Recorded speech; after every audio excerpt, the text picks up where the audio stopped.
আল্লাহর নবী মদিনায় মা ফাতেমার ঘরে মাঝে মধ্যে যাইতেন, সুবহানাল্লাহ বলেন। কারণ নবীর ঘর আর ফাতেমার ঘর লাগালাগি। সেই মা ফাতেমার বাড়িতে নবী মাঝে মধ্যে যাইতেন। একদিন নবী ফাতেমার বাড়িতে গিয়া মুস্কি মুস্কি হাসতে, ফাতেমা চমকে গিয়ে বলেন, বাবা হাসতেছেন কেন? আল্লাহর নবী বলেন, ফাতেমা আজকে তোমাকে এমন একটা খবর দিব যে খবরটা আমার মনে বড় আনন্দ লাগতেছে। ফাতেমা বলে, বাবা কি খবর? বলে, তুমি জানো না মা, আল্লাহ তোমাকে খাতুনে জান্নাত ডিগ্রি দিয়েছে।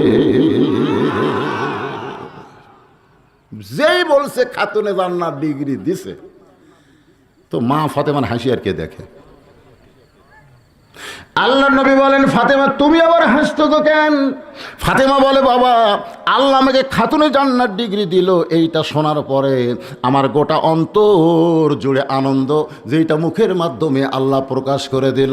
রাসূল বলে, ফাতেমা আল্লাহ তোমাকে খাতুনে জান্নাত ডিগ্রি দিলে কি হবে মা? আল্লাহ কিন্তু তোমার আগে একটা মেয়েকে জান্নাত দিবে। আপনারা তো সুবহানাল্লাহ করলেন, কিন্তু ফাতেমার সুবহানাল্লাহ নাই।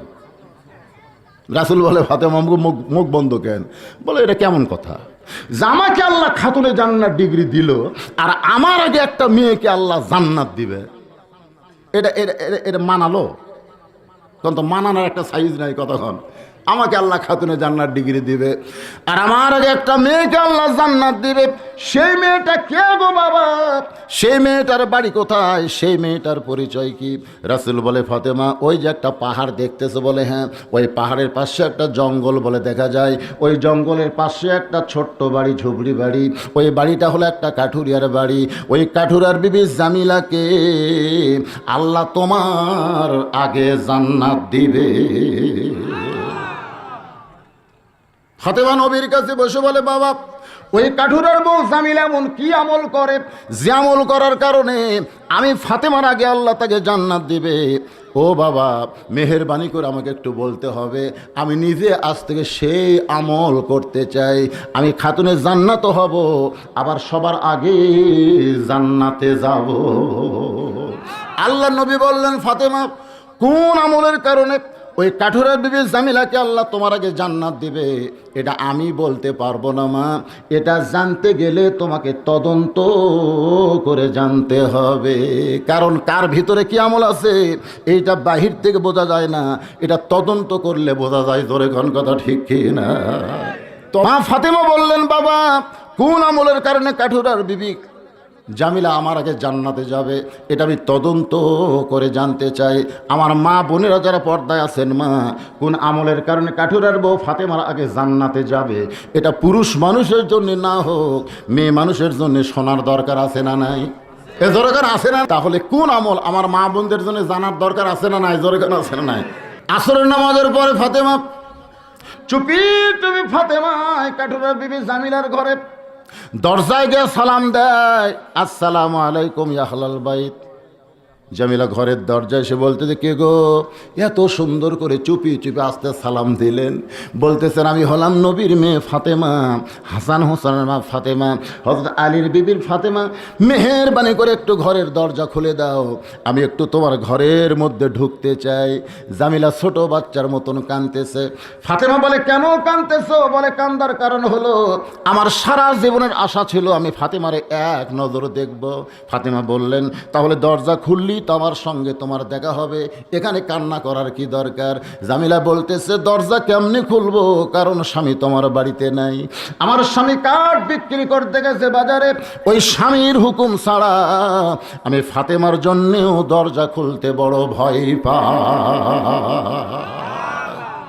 মা ফাতেমা চমকে, জামিলা বলতেছো, নবীর মেয়ে ফাতেমা, আমার স্বামীর হুকুম ছাড়া আমি আপনার জন্য ঘরের দরজা খুলতে পারবো না। আজকের মতো আপনি ফেরত যান, আগামীকাল এই সময় আসলে আমি দরজা খুলে দিব। কারণ আমার স্বামী কাঠ বিক্রি করতে যখন বাজার থেকে আসবে, আমি হুকুম নিয়ে রাখবো সকালবেলা আসার সঙ্গে সঙ্গে কিংবা বিকালবেলা আসার সঙ্গে সঙ্গে আমি দরজা খুলে দেব। ফাতেমা চমকে ওঠে, মনে মনে চিন্তা করে, যেই মেয়েটা স্বামীর হুকুম ছাড়া ফাতেমার জন্য দরজা খোলে না, ওই মেয়েটার ঘরের মধ্যে ঢুকতেই হবে। কোন আমলের কারণে আমার আগে আল্লাহ তারে জান্নাত দিবে। আপনারা বলেন তো, ফাতেমার আগ্রহ বাড়লো না কমলো? আরো বেড়ে গেছে। পরের দিন আসরের নামাজের পর চুপি চুপি ফাতেমা রওনা দেয়। কিছুদূর আসার পরে একটা ছোট বাচ্চা মা মা বলে কাঁদতেছে। ফাতেমা তাকায় দেখে বাচ্চার কেউ না, নাম হলো হোসাইন, বয়স হলো মাত্র 3.5 বছর। কয় বছর? 3.5 বছরের হোসাইন মায়ের সামনে গিয়ে বলতেছে, মা গতকাল বিকেলবেলা আপনার আমি পাই নাই, আপনি কোথায় গেছিলেন? আজকেও চোরের মতন কোথায় যাবেন? আমাকে সঙ্গে করে কিন্তু নিয়ে যাওয়া লাগবে। মা ফাতেমা চমকে গেল। এর ব্যাপারে যদি হাসান হইতো তার কিছু বুঝতে থামান যাইতো, কিন্তু হোসাইনকে থামান সম্ভব না। রাসূল বলেছেন, হাসান হলো অবিকল আমার মতো, আর হোসাইন হলো একটু জেদি। ওই জেদি হোসেনকে সঙ্গে করে ওই কাঠুরের বিবি জামিলার ঘরের দরজায় হোসেন চিল্লায় বলে, মা এই ভাঙ্গা বাড়ির দরজায় কেন আইছেন? মা এই বাড়িতে এমন কি আছে? মা গতকালও আইছিলেন, আজকেও কেন আইছেন? ফাতেমা ডাকতে বলে, কাঠুরার বিবি জামিলা, মেহেরবানি করে একটু দরজা খোলো। জামিলা বলতেছে, 1 ঘন্টা থেকে দরজা খোলার জন্য দাঁড়িয়ে আছি। ফাতেমা বলতেছে, তাহলে দরজা কেন খুলতেছ না? জামিলা বলতেছে, কে যেন মা মা বলে চিৎকার করে আপনার সঙ্গে কথা বলল। ওই বাচ্চাকে সঙ্গে নিয়ে যদি ঢুক পারছেন, তাহলে আজকের মতো আপনি ফেরত যান। কারণ আমার স্বামী শুধু আপনার ব্যাপারে হুকুম দিয়েছে, আপনি একটা বাচ্চার সঙ্গে করে আনবেন। সেই ব্যাপারে তো স্বামীর কাছ থেকে আমি হুকুম নেই নাই। ফাতেমা বলতেছে, জামিলা একটা ছোট বাচ্চা, বয়স হলো মাত্র 3.5 বছর, এই ছোট বাচ্চার সঙ্গে নিয়ে ঢুকলে তোমার এমন কি হবে? জামিলা বলতেছে, আপনার বাচ্চা যদি কোলে থাকতো, দুধ পান করতো, তাহলে কোলের বাচ্চাকে গণনার মধ্যে ধরা যাবে না। ওই কোলের বাচ্চা নিয়ে ঢুকলে আমার স্বামীর এক হুকুমই আপনারে ঢুকতে দিতাম। কিন্তু বাচ্চা যখন বড় হয়েছে, তখন সেই বাচ্চাকে নিয়ে আপনি ঢুকতে পারবেন না। কারণ 2 বছরের বাচ্চা শুধু দেখতে পারে, বুঝবার পারে না। আর 2 বছর পার হয়ে গেলে সে বাচ্চা দেখতেও পারে এবং বুঝবারও পারে। সুবহানাল্লাহ কর না। হোসাইন 3.5 বছর হলে কি হবে? সব সময় নবীর কাছে থাকার কারণে আল্লাহ তাকে আলাদা একটা জ্ঞান দিয়েছে। ধরে কোন সুবহানাল্লাহ। চিল্লায় বলতেছে, মা এই মেয়েটা হলো খারাপ মেয়ে। এই মেয়েটার দরজায় গতকাল কেন আইছিলেন? আছে কেন আইছেন? মা এই মেয়েটা কোনোদিন ভালো মেয়ে হতে পারে না। যদি ভালো মেয়ে হইতো, তাহলে আমার মতন হোসাইন সঙ্গে থাকার কারণে আপনাকে ঘরের দরজা খুলে দিবে না। এই খারাপ মেয়ের দরজায় কেন আইছেন? মা সঙ্গে সঙ্গে ফাতেমা হোসেনের মুখে একটা ঠাসি দেয়, মুখটার উপর ঠাসি দিয়ে চিৎকার দেয়, বলে, হোসাইন তুই যারে খারাপ খারাপ বলতেছিস, তোর নানা বলেছে ওই মেয়েটা তোর মায়ের আগে আল্লাহর জান্নাতে যাবে। হোসেন বলতেছে, মা এই কথা যদি না বলে থাকে, তাহলে খামাকা এই দরজায় দরকার নাই। যে এমন কথা বলেছো, আমরা চলো তার দরজায় যাই। মা ফাতেমার হাত ধরে আল্লাহর নবীর কাছে এসে নবীর হাতটা চেপে ধরে বলতেছে, ও নানু ভাই, তুমি নাকি কইছো ওই কাঠুরার বউ জামিল আমার মায়ের আগে জান্নাতে যাবে? ও নানা, কোন আমলের কারণে সাধারণ একটা কাঠুরার বউ জামিলা আমার মায়ের আগে জান্নাতে যাবে? এটা যতক্ষণ আপনি না বলবেন, ততক্ষণ আমি হোসাইন আপনার হাত ছাড়ব না। সুবহানাল্লাহ না কেন? আপনারা বলেন তো, নবী হিসাবে না নানা হিসাবে? নবী হিসাবে কিন্তু না, নানা হিসাবে। নানার সাথে নাতির আলাদা একটা সম্পর্ক আছে না নাই? যতক্ষণ না বলবেন, ততক্ষণ আপনার হাত আমি ছাড়ব না। সঙ্গে সঙ্গে নবী ডাক দিলেন, আলী। লব্বাইকা রাসূলুল্লাহ। নবী মুস্কি মুস্কি হেসে বলে, রাসূল বাদ দে, লব্বাইক। এই ঘরের মধ্যে ফাতেমা আমার মেয়ে, হোসাইন আমার নাতি, তুই আমার জামাই। জোরে কোন সুবহানাল্লাহ। এখন রাসূল বাদ দে, বলো আব্বা কি বলেন? আলী বলতেছে, রাসূলুল্লাহ কি হয়েছে? নবী বলতেছে, তোমার বেটা হোসাইন আমার হাতটা চাইপা ধরে বলতেছে, যতক্ষণ না বলবেন ততক্ষণ হাত ছাড়বেন না, ছাড়বে না। আলী বলতেছে কি জন্য হোসেন হাত চাইপা ধরে বলতেছে না বলা পর্যন্ত হাত ছাড়বো না। নবী বলতেছে আলী রে, ওই কাঠুরার বিবি জামিলা ফাতেমার আগে কেমনে জান্নাতে যাবে এইটা জানার জন্যে। বলে তাহলে বলল কে? কে বলল? ফাতেমার আগে জামিলা জান্নাতে যাবো এটা বলার দরকার কি? আপনি জানেন না মেয়ে মানুষ? সুবহানাল্লাহ। এই জন্য রাসূল বলেছে আনা মাদিনাতুল ইলমি ওয়া আলিউ বাবুহা, আমি যদি ইলমের শহর হই দরজা হলো নাম আলী। রাসূল বলতেছে বলে দে বাবা বলে দে। আলী বলতেছেন ফাতেমা ধৈর্য ধারণ করতে হবে। তোমার কি মনে আছে দুপুর বেলায় জোহরের নামাজ পড়ে আমি যখন ঘরের ভিতরে সঙ্গে সঙ্গে তুমি আমার কাছে ছোট বাচ্চার মতন কান্না শুরু করে দিলে। আমি বললাম ফাতেমা কান্দো কেন? সঙ্গে সঙ্গে তুমি একটা ওন্না বের করে বললে স্বামী গো এই ওন্নাটা বিক্রি করে বাজার থেকে খাদ্য নিয়ে আসেন। আমার হাসান হোসেন 2 দিন হলে কিছুই খাই নাই, ওই সন্তানের কান্না আমি সহ্য করতে পারি না। আলী বলেন ফাতেমা তোমার ওন্নাটা নিয়ে আমি বাজারে বিক্রি করতে গেলাম, ওন্নাটা জামার পকেটের মধ্যে রাইখা দিছি, কারণ ওন্না বের করার সাহস পাচ্ছি না। যদি ওন্না বের করে বিক্রি করতে যাই আর খরিদ্দার যদি জিজ্ঞাসা করে আলী ভাই এইটা তো পুরুষ মানুষের পোশাক না, এটা হলো মেয়ে মানুষের পোশাক, ওন্না দেখে মনে হচ্ছে পুরাতন ওন্না, এই ওন্নাটা কার ওন্না? যদি বলি আমার বউ ফাতেমার ওন্না, তাহলে খরিদ্দার মনে মনে চিন্তা করবে পুরুষ মানুষ যখন বইয়ের জিনিস বেচা খায় তাহলে এই পুরুষ অবশ্যই দুর্বল পুরুষ। জোরে কোন কথা ঠিক কি না? হযরত আলী বলতেছেন ফাতেমা অন্য পকেটের মধ্যে নিয়ে আমি বের করার সাহস পাচ্ছি না। এমন সময় খরিদ্দার আমাকে সালাম দেয়, বলে আলী ভাই আপনি মনে হয় কিছু বিক্রি করবেন। আমি আলী চমকে গেলাম, আমি কিছু বেশ বিক্রি করব, খরিদ্দার কেমনে জানে? আমি তাকায় দেখি খরিদ্দার একটা ব্যাগ এরকম ফাঁক করে ধরেছে, আমি অন্যটা বের করে ব্যাগের মধ্যে ঢুকাই দিলাম। খরিদ্দার একটা বারের জন্য ব্যাগের ভিতরের দিকে তাকাইলো না, ব্যাগের মাথাটা ধরে পকেট থেকে আমাকে 6টা দিরহাম বের করে বললেন আলী ভাই এইটা অন্যার দাম আপনাকে দিয়ে দিলাম। এই বলে 6টা দিরহাম আমার হাতে দিয়ে খরিদ্দার যখন চলে যায়, আমি 6টা দিরহাম নিয়ে খাবার দোকানে চিৎকার দিয়ে বললাম দোকানদার ভাই আমার হাসান হোসেন 2 দিন হলে না খেয়ে আছে, এই 6 দিরহামের যা খাবার হয় খাবার প্যাকেট করে দাও। দোকানদার তাড়াতাড়ি খাবার প্যাকেট করে যখন খাবার প্যাকেট আমার হাতে দিবে, আমি 6টা দিরহাম দিয়ে যখন খাবার প্যাকেট নিব, এমন সময় একজন ফকির আমার সামনে এসে কান্দের, বলে আলী রে আজকে 3 দিন হলে আমার বাড়িতে কোনো খাওয়া নাই, 3 দিন হলে আমার বাড়ির সবাই অনাহারে উপোস করতেছে, যদি পারো আল্লাহর রাস্তা আমাকে একটু খাবার দাও, আল্লাহর রাস্তা আমাকে একটু দান করো। আলী বলে ফাতেমা তোমার ওন্না বেচার 6টা দিরহাম দিয়ে আমি খাবার প্যাকেট নিব। এই সময় ফকির যখন আমার কাছে সাহায্য চায় আমার এত রাগ হয়ে গেল, আমি যেন ফকিরকে বলি তোমা আমার কাছে কিছুই নাই। কিন্তু এই কথা বলার আগে আল্লাহর কোরআন আমার সামনে দাঁড়িয়ে বলতেছে আলী রে আম্মাসা ইলা ফালা তানহার, ফকিরের সঙ্গে খারাপ ব্যবহার করো না। আমি একটা দিরহাম বের করে ফকিরের হাতে যখন দিবার চাই, এমন সময় আল্লাহর কোরআন আমার সামনে দাঁড়ায়, বলে আলী এত বড় জ্ঞানী হইয়া তুমি কি জানো না ওমা তুনফিকু মিন শাইইন ফি সাবিলিল্লাহি ইউফা ইলাইকুম ওয়া আনতুম লা তুযলামুন। আল্লাহু আকবার। আলী তুমি কি জানো না তুমি যদি আল্লাহর রাস্তায় কাউকে 1টা টাকা দান করো, আল্লাহ সঙ্গে সঙ্গে তোমাকে 10টা টাকা দেবে, 2টা টাকা দান করলে 20টা দিবে, 3টা টাকা দান করলে 30টা টাকা দেবে, সঙ্গে সঙ্গেই 6টা দিরহাম যদি দাও আল্লাহ সঙ্গে সঙ্গে তোমাকে 10 গুণ 60 দিরহাম দিবে। আলী বলতেছেন ফাতেমা আমি হাসান হোসেনের দিকে খেয়াল না করে, ওই খাবার টোপলার দিকে খেয়াল না করে আল্লাহর কোরআনের পাগল হইয়া ফকিরকে 6টা দিরহাম দিয়া দিলাম। ফকির 6টা দিরহাম নিয়ে হাসতে হাসতে যখন চলে যায়, দোকানদার বললেন আলী ভাই এই খাবার টোপলার খবর কি?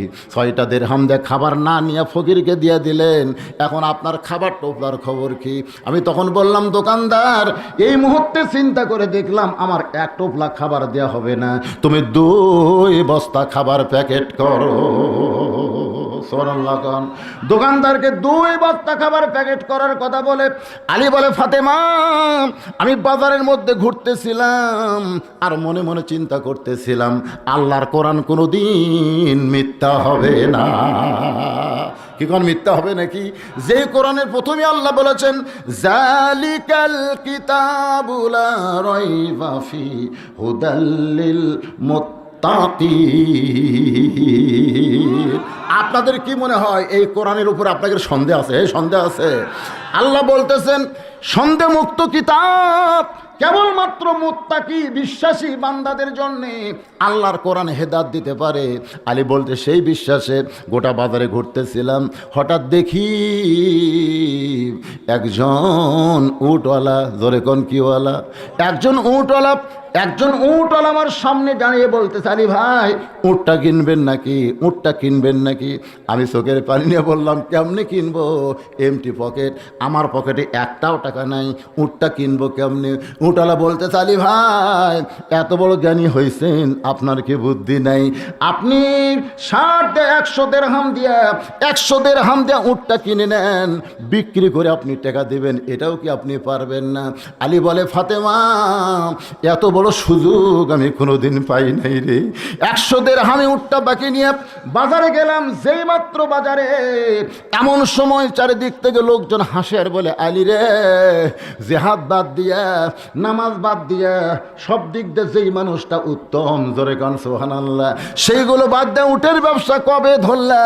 এমন সময় খরিদ্দার আমারে সালাম দেয়, বলে আলী ভাই এত সুন্দর উটটা আপনি পেলেন কোন জায়গায়? বলে কোথায় পাইলাম, কত দাম নেবেন? আলী বলতেছে হিসাব করে দেখো তো কত দেওয়া যায়। খরিদ্দার বলতেছে 160 দিরহাম দিব, উটটাকে দিবেন। আলী বলেন ফাতেমা চমকে গেলাম, একসঙ্গে 6 দিরহামের 60 দিরহাম, ধরে কান সুবহানাল্লাহ। 160 দিরহামে উটটা বিক্রি করে উটওয়ালার 100 ফেরত দিয়া বাকি 60টা দিরহাম নিয়ে দোকানে এসে দেখি দোকানদার 2 বস্তা খাবার প্যাকেট করে বসে আছে। আমারে সালাম দে, বলে আলী ভাই ব্যাগ ফেরত দিয়ে 2 বস্তা প্যাকেট করতে বললেন। আলী বলতেছে দাম কত? বলে 60 দিরহাম দিলেই চলবে। আলী বলে ফাতেমা রে ওই 60টা দিরহাম দিয়ে 2 বস্তা খাবার, 1 বস্তা কান্দে আর 1 বস্তা কাঁকালি করে। আমি যখন তোমার ঘরের দরজায়, তোমার কি মনে আছে? ফাতেমা চিল্লায় বলে এই কথা বলে জামিল আমার আগে জান্নাতে কেমনে যাবে সেইটা না বলে কি বলতেছেন? আলী বলতেছে ফাতেমা তোমারে না কইছি ইন্নাল্লাহ মা'আস সাবিরিন। আলী বলতেছে ফাতেমা তোমার কি মনে আছে আমি 2 বস্তা খাবার নিয়ে ঘরের দরজায় সালাম দিলাম, আসসালামু আলাইকুম ইয়া আহলাল বাইত, তুমি জানলা দিয়ে দেখি দরজা বন্ধ করে দিলে। আমি আলী চমকে গিয়ে বললাম ফাতেমা আমার জন্য দরজা খোলো। তুমি তখন ঘরের ভিতর থেকে কি বলেছিলে তোমার কি মনে আছে? যে অন্য বিক্রি করার টাকা দিয়ে বড় জোর 1 টোপলা খাবার হবে, আপনি 2 বস্তা খাবার কোথায় পাইলেন? যতক্ষণ না বলবেন ততক্ষণ আমি দরজা খুলবো না। আমি বললাম ফাতেমা দরজা খোলো তারপরে বলবো। তুমি চিৎকার করে বললে অন্য বিক্রি করার টাকা দিয়ে বড় জোর 1 টোপলা হবে, 2 বস্তা খাবার কোথায় পেলেন? যতক্ষণ না বলবেন ততক্ষণ দরজা খুলবো না। তুমি টাকা মাসে কামাই করো 12,000, বাসা ভাড়া নাও 15,000, আর প্রতিদিন ইলিশ গরুর গোস্ত কেন, তুমি টাকা কোথায় পাও? প্রত্যেকটা হযরত আলীর বিবেক বলতেছে নবীর কাছে যায় 2 বস্তা খাবার নিয়ে। যেই মাত্র নবীর দরবারে, নবী তখন বসেছিলেন আরাম করতেছিলেন, নবী 2 বস্তা দেখে দৌড়ে এসে আলীর মাথা থেকে 1 বস্তা, কাঁধ থেকে 1 বস্তা নিজের হাতে নামায় দেয়। আলী বলতেছে নবী গো এত ভালো, কিন্তু আপনার মেয়েটা ভালো না। নবী বলেন আমার মেয়ের দোষ কি হলো? বলে এত চিল্লি করলাম তারপরেও দরজা খুললো না, আর আপনি কত ভালো দৌড়ে এসে আমার মাথা থেকে কাঁধ থেকে বস্তা নামায় নিলেন। আল্লাহ রাসূল বলে আলী রে ফাতেমা যদি দরজা খুলতো তাহলে তুমি কি আমার কাছে আসতে? ফাতেমা চিল্লায় বলে স্বামী গো এই জায়গায় জামিল আমার আগে জান্নাতে কেমনে যাবে এইটুকুই আমি জানতে চাই। আলী বলে ফাতেমা ওই জান্নাতে তুমি জান্নাতীদের সর্দার হওয়ার কারণে সবাই হেঁটে হেঁটে জান্নাতে যাবে, কিন্তু আল্লাহ তাআলা তোমাকে উঠের পিঠে করে জান্নাতে নিবে। সাইয়্যিদাতুন নিসায়ে আহলুল জান্নাহ হওয়ার কারণে উঠের পিঠে চড়ে তুমি যখন জান্নাতে রওনা দিবা, ফেরেশতারা বলবে আল্লাহ উটের পিঠে ফাতেমা চড়ছে ঠিকই, কিন্তু উটটারে কেমনে জান্নাতে নিয়ে যাব? উটের মুখে যে কোনো রশি নাই, কোনো লাগাম নাই। আল্লাহ বলে ফেরেশতা, লাগাম ছাড়া উটটা কেন ফাতেমারে চড়াইলি? এখন উটটারে কেমনে নিয়ে যাবি? যা যা ফেরেশতা, 6 দিরহাম দিয়ে ফাতেমার ওড়না কিনে জান্নাতে রেখেছি, ওই ওড়নাটা উটের গলায় বেঁধে দাও। আলী বলে ফাতেমা, তোমার এই ওড়নাটা উটের গলায় বেঁধে দিয়ে ওড়নার নিচের অংশ যখন ঝুলতে থাকবে, ফেরেশতা বলবে মাবুদ, এই ওড়নাটা রশির মতন টেনে কে উটটাকে জান্নাতে নিয়ে যাবে? আল্লাহ বলবেন জামিলা, কোথায় রে জামিলা? তোমার স্বামী সব সময় দোয়া করতো, আল্লাহ যে বউটা ফাতেমার জন্য আমার হুকুম ছাড়া দরজা খোলে না, আমি গরিব কাঠুরিয়া বউরে কিছুই দিবার পারলাম না, আমি স্বামী হয়ে তোমার কাছে কান্দি, আমার বউটারে তুমি সবার আগে জান্নাত দিও। আল্লাহ বলে জামিলা রে, ফাতেমা খাতুনের জান্নাতে আগে কে জান্নাতে যাবে? কিন্তু স্বামীর দোয়া তো আমি ফেলে দিতে পারি না, কারণ আল্লাহর পরেই বিবিদের কাছে 1 নম্বর সেই ব্যক্তি হলো তার স্বামী। আর স্বামী যখন বইয়ের জন্য দোয়া করেছে, যারে জামিলা যা, ওই ফাতেমার ওড়নাটা নিজে নশে রশির মতন ঝুলতেছে, ওইটার মাথা ধরে টেনে টেনে জান্নাতে নিয়ে যা। আলী বলে ফাতেমা, তুমি উটের পিঠে চড়ে ভাববে আমি তো জান্নাতে যাচ্ছি, কিন্তু আল্লাহর কৌশল হলো তোমার উটটা জান্নাতে ঢোকার আগে ওই জামিলার স্বামীর দোয়া কবুল করার জন্যে তার পাটা জান্নাতে আগে চলে যাবে।